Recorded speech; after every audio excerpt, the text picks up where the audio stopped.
This is Democracy Now! I'm Amy Goodman with Nermeen Sheikh. We turn now to the ongoing protests in Haiti, where people have been taking to the streets since July to demand President Jovenel Moïse's resignation due to government corruption and mismanagement of the country's oil fund. Haiti received nearly $4.3 billion from Venezuela over the span of 10 years as part of an oil subsidy program called the Petro-Caribe Accord. But the agreement ended in early 2018 when Haiti's central bank stopped paying Venezuela due to U.S. sanctions on Venezuela and the Haitian government's mismanagement. Protesters in Haiti are demanding Moïse step down as the Haitian Senate reports that billions of dollars from the oil fund were embezzled by the government. This comes as Haiti's parliament threw out Prime Minister Henri Quillon in a no-confidence vote earlier this week. Seon. Haitian President Jovenel Moïse is facing further scrutiny after 5 heavily armed Americans were arrested last month near Haiti's central bank in Port-au-Prince, where a cache of weapons claiming to be on a government mission.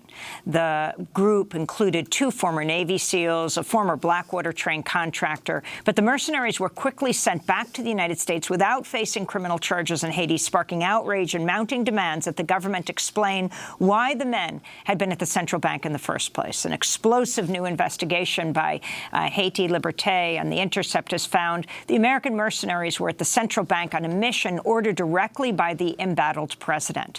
Their goal was to escort a presidential aide to the Haitian central bank as he transferred $80 million from the government's oil account to another account controlled by President Moïse. Kim Ives and Matthew Cole write in their investigation what at first resembled a comedic plot about a group of ex-soldiers looking for a quick and easy mercenary score was in fact a poorly executed but serious effort by Moïse to consolidate his political power with American muscle. Well, for more, we're joined by Kim Ives, editor of Haiti Liberté and co-author of this new joint investigation. Welcome back to Democracy Now! Kim, explain what's happening in Haiti. Well, there's an uprising going on. It's a very chaotic situation, very similar to the uprising against Jean-Claude Duvalier 33 years ago. And these mercenaries arrived at the tail end of the latest spasm, which happened basically from the 7th of February to the 17th. They flew in and ended up being arrested at the central bank on the Sunday the 17th. And everybody was wondering what they were up to, what they were doing, who was behind them. They were loaded for bear. They had, semi-automatic weapons, pistols, drones, satellite phones, you name it. And our investigation turned up that they were there on behalf of President Jovenel Moïse to transfer $80 million from the Petro-Caribe account, which that's all that's left in it, to an account that he controlled. We don't know what he was going to do with it. Was he going to split town, or was he going to try to stabilize the situation? But in short, that's what their mission was, but they didn't get very far. They went about it in a very clumsy way. How did they get identified, and how do you know the connection to Blackwater? Well, when the people were arrested, we got all their information, their passports, and everything went immediately up on social media by the police, putting it up there. And the process was that there were 2 2 Navy SEALs, Blackwater contractor, and a number of other former military people, a Marine pilot who was the leader, a guy called Croker. They ended up being caught in front of the bank because they had no license plates on their cars. And so they were also apparently alerted by the bank personnel, by the security guard. They tried to get into the bank to do this transfer, but they couldn't get in because the security guard wouldn't let them in. So basically they got rolled up, taken to the police station, but the U.S. Embassy immediately weighed in and made sure to get them out. But they were not all U.S. nationals, right? There were two No, Serbians. there were two Serbs Two Serbs involved as well. And how many mercenaries were there? There was a total of 7. 7, and two of which were not, two of whom were not U.S. nationals. Total of 7. There was one guy, a guy called Daniel Port, who ended up being more of a, he seems he's an electrical contractor. He's some sort of translator for them. He was speaking French. He's from Louisiana.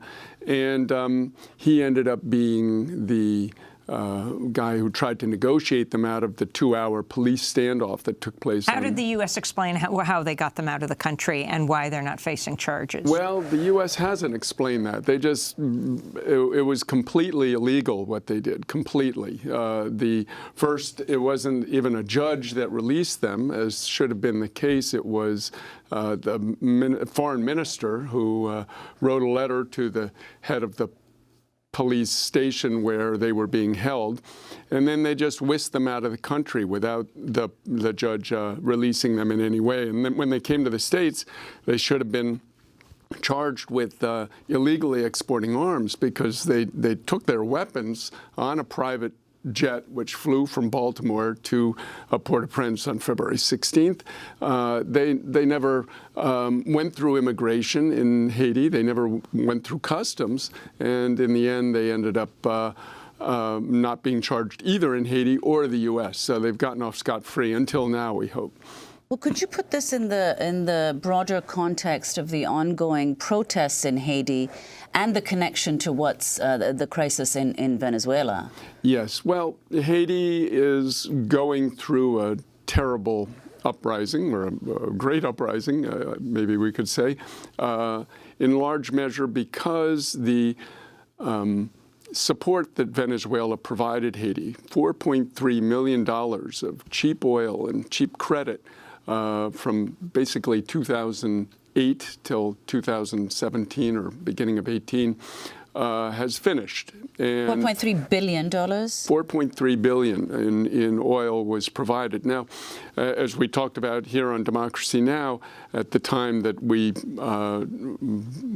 broke the story about that and the U.S. opposition to it, thanks to WikiLeaks documents we'd received, the program provided this money on very favorable terms. Haiti only had to pay 60% up front, and then 40% went into a thing called the Petro-Caribe Fund, which was repayable after 25 years at 1% interest.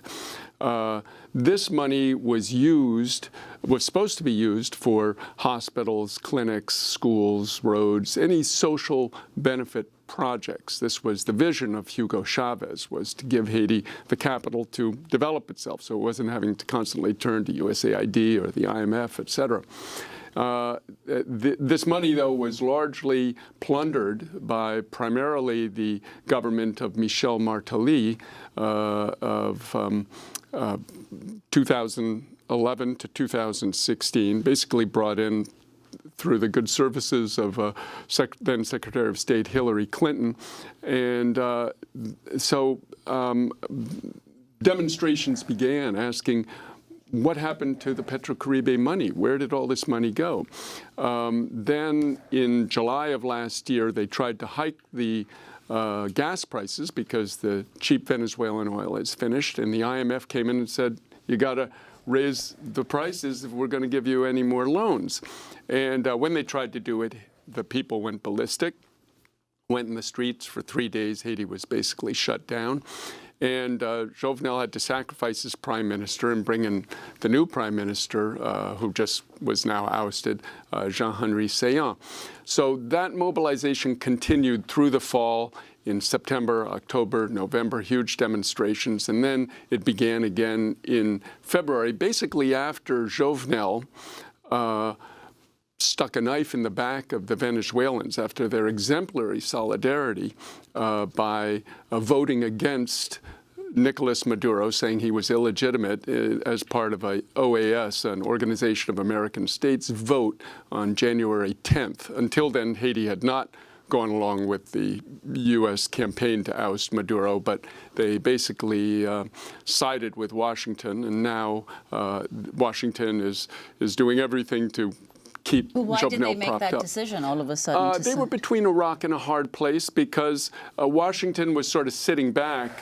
They hadn't come in to help denounce Maduro or line up against Maduro. But when they did, the U.S. began to support them in some way, and we see tomorrow Jovenel Moïse will go to Florida to meet with Trump at Mar-a-Lago, and will probably be asked to not only line up more with some sort of U.S. intervention or increased campaign against Venezuela, but also to reject China, which is trying to make overtures to Haiti. Haiti is one of the last of the 18 countries which recognizes Taiwan, and China has offered Haiti $4.7 billion to overhaul Port-au-Prince, but